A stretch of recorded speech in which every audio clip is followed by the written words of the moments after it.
In this video, I'll show you how you can invest on eToro. Now, there's a copy trader, which is a popular feature on eToro, where you can basically copy other people. So you can head over there and press anyone and copy them. Or if you want to do it yourself, you can head over to Discover and you can select what you want to trade. So let's just say I want to trade Apple. I'm going to search for Apple, click on it, and you'll be able to see their chart. So you can see the chart right here. And if you want to trade it, simply press on the trade button and make sure you deposit funds to your account, and then you'll be able to trade on Apple. So that is how you can invest. So just go to the Discover and you can put it on your watch list if you want. And then if you want to check all of your things that you have traded or you have invested in, you can go to portfolio and you can see them on there. So you can select anything. You can also go to Bitcoin or you can search for other things and you'll be able to trade them here.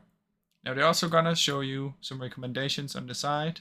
So Nvidia, and you'll be able to trade that as well. And that is how it works. Now, if you want to withdraw, if you made some money, you can click withdraw here. And that is how it all works. Now, I really hope you enjoyed the short video. If you did, please leave a like and subscribe, as it helps me out a ton. Thank you so much for watching.